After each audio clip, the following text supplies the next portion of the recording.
Hi, எல்லாருக்கும் வணக்கம். எல்லாரும் எப்படி இருக்கிறீங்க? வாங்க இது பாருங்க, சங்குப்பூ. இந்த சங்குப்பூவை வச்சு வாங்க. இந்த சங்குப்பூ மருத்துவ குணத்தை பற்றி சொல்லணும்னா இன்றைக்கெல்லாம் சொல்லிக்கிட்டே இருக்கலாம். அவ்வளவு மருத்துவ குணம்.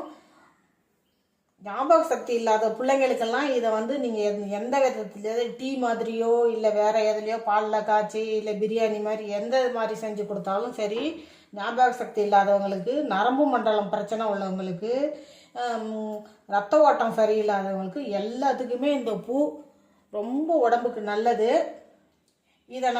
இதை வச்சு நான் இன்றைக்கி ஒரு பிரியாணி செய்ய போகிறேன். வாங்க எப்படி செய்யறதுன்னு பார்க்கலாம்.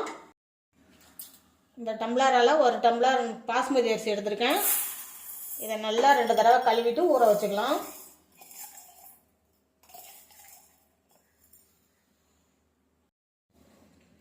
அரிசியை கழுவி ஊற வச்சுட்டேன். அரிசி எடுத்த டம்ளராலேயே 2 டம்ளர் தண்ணி எடுத்திருக்கேன்.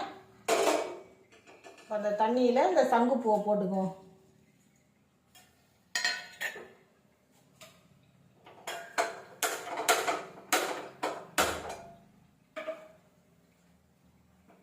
இது நல்லா கொதிச்சு இந்த சாரெல்லாம் இதில் இறங்கட்டும். இந்த தண்ணி எடுத்து நம்ம பிரியாணி செய்யறதுக்கு யூஸ் பண்ணிக்கலாம். தண்ணி நல்லா கொதிச்சிடுச்சு. அதில் உள்ள சாறு பூரா இறங்கிடுச்சு. இப்போ இதை இறக்கி வச்சிடலாம். குக்கர் வச்சுக்கலாம். ஒரு 2 ஸ்பூன் நெய் விட்டுக்கலாம்.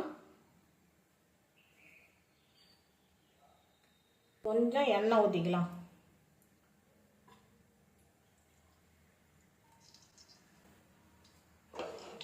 எண்ணெய் காஞ்சிடுச்சு. 2 சின்ன துண்டு பட்டை, ஒரே ஒரு ஸ்டார் பூ, 2 ஏலக்காய், சின்னதாக ஒரு பிரிஞ்சி இலை, கொஞ்சமாக ஜாதி பத்திரி பூ,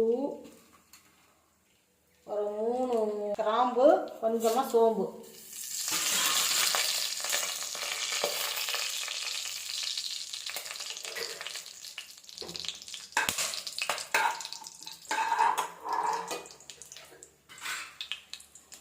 இது கூட ஒரு வெங்காயம் கட் பண்ணி வச்சுருக்கேன். இது சேர்த்துக்குவோம்.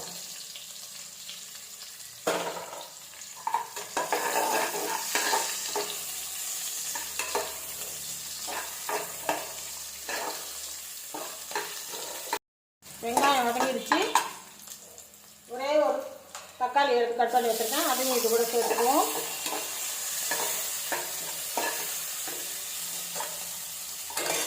ஒரு 4 பச்சை மிளகா. இந்த மிளகாயில காரமே இல்லை, அதனால் 4 மிளகா சேர்த்துக்கிறேன். உங்களுக்கு காரத்துக்கு ஏற்ற மாதிரி போட்டுக்கங்க. இதில் மிளகாத்தூள்லாம் சேர்க்கறது இல்லை, அதனால் வெறும் பச்சை மிளகா மட்டும்தான்.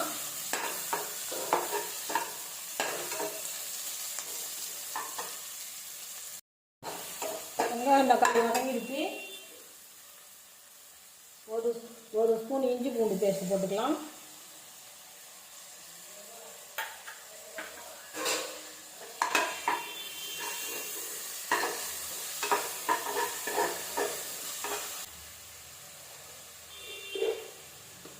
பிரியாணிக்கு தேவையான உப்பு போட்டுக்குவோம்.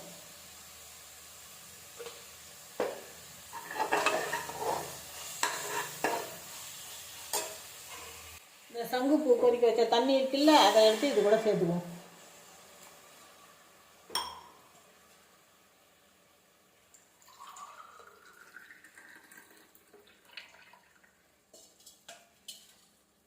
ஒரு டம்ளர் அரிசிக்கு 1.5 டம்ளர் தண்ணி இருக்கு. இது அது கூட சேர்த்துக்கலாம். கரெக்டாக இருக்கும்.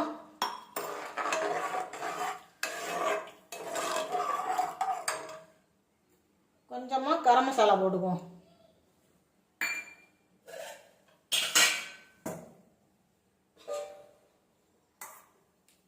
ஒரு 2 ஸ்பூன் தயிர் போட்டுக்கலாம்.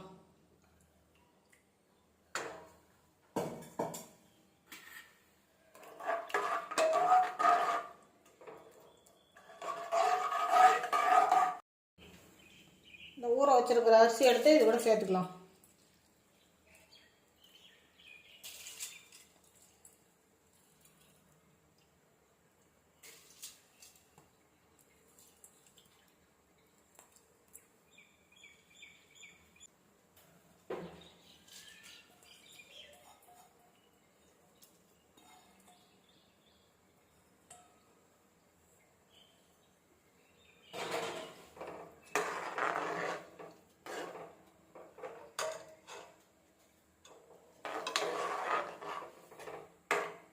கலந்து விட்டுட்டு உப்பு சரியாக இருக்கான்னு பார்த்துக்குவோம்.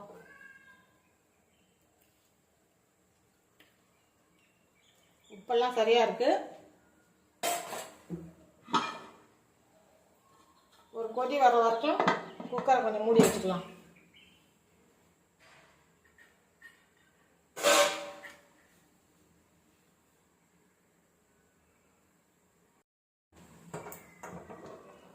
பாருங்க, நல்லா கொதிச்சிடுச்சு. இப்போ குக்கர் மூடி போட்டு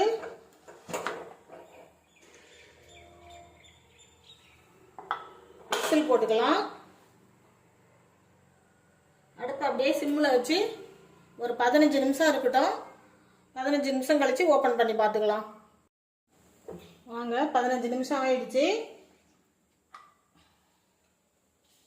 குக்கர் திறந்து பார்த்துக்கலாம். நான் விசில்லாம் எதுவும் விடலை, அப்படியே அடுப்பை சிம்மில் வச்சுட்டேன். 15 நிமிஷம்.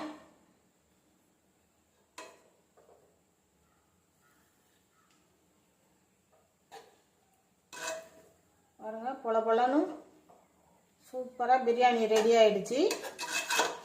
இந்த மாதிரி மருத்துவ குணம் உள்ள மூலிகையெல்லாம் போட்டு நீங்கள் பிரியாணி செஞ்சு பிள்ளைங்களுக்கு கொடுங்க. தனியாக கொடுத்தா சாப்பிட மாட்டாங்க. இந்த மாதிரி செஞ்சு கொடுங்க, விரும்பி சாப்பிடுவாங்க. நான் செஞ்ச பிரியாணி எப்படி இருக்குன்னு பாருங்கள். சூப்பராக இருக்குது, பொல பொலன்னு இருக்குது. இதே மாதிரி நீங்களும் செஞ்சு சாப்பிட்டு பாருங்கள். சாப்பிட்டு பார்த்துட்டு எப்படி இருந்ததுன்னு எனக்கு கமெண்ட்டில் சொல்லுங்கள். இந்த வீடியோ பிடிச்சிருந்தா மறக்காமல் ஒரு லைக் போடுங்க.